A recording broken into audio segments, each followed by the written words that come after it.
Mislim, da bo mestna občina Kranj kar ena redkih občin, ki ima že sprejet proračun, kar je zelo dobro, ker bo omogočalo črpanje evropskih sredstev, normalno delovanje, pa tudi zelo bo olajšalo delo bodoči upravi in bodočemu županu ali županji.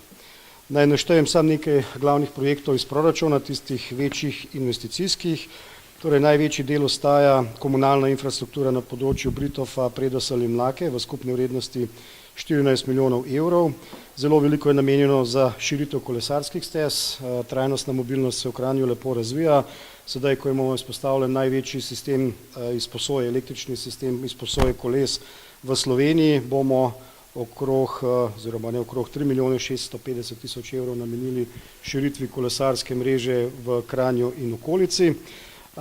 Velik projekt, ki ga začenjamo naslednje leto, pa je komunalna infrastruktura v naseljih Čirče in Hrastje in pa čistilna naprava Trboje, kamor se bomo priklapljali.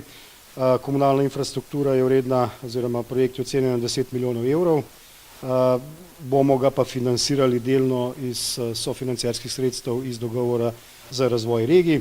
V letu 2019 je od teh 10 milijonov v proračunu nekaj čez 700 tisoč evrov namenjeno za projektiranje, za odkupe zemljišč in pripravo na ta projekt. Na ta način bo okrog 1800 novih priključkov na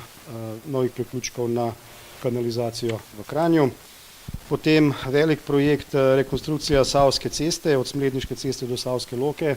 To je širitev ceste, ki je potrebna zaradi izgradnje soseske Kranj ob Savi, kjer bomo dobili 250 novih stanovanj, od tega tudi 60 oskrbovanih stanovanj. In pa 5 milijonov 554 je namenjeno za trajnostno prenovo širšega območja Zlatega polja ali pravzaprav za izgradnjo avtobusnega terminala. To je tisti del, kjer bosta država in občina financirali svoj del. Trenutno je tudi v pripravi podpis sofinancirske pogodbe med občino in državo, namreč Kidričeva cesta je državna cesta in v to cesto se predstavijo vsi komunalni in energetski vodi.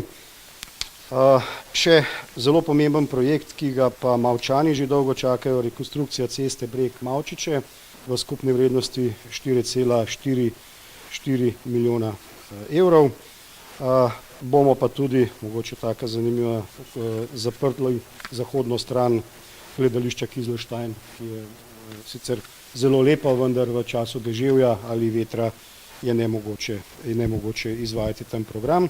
V proračunu je tudi pločnik, torej druga faza pločnika Goriče-Golnik in pa prenova bivše ekonomske šole v vrednosti 5 milijonov evrov.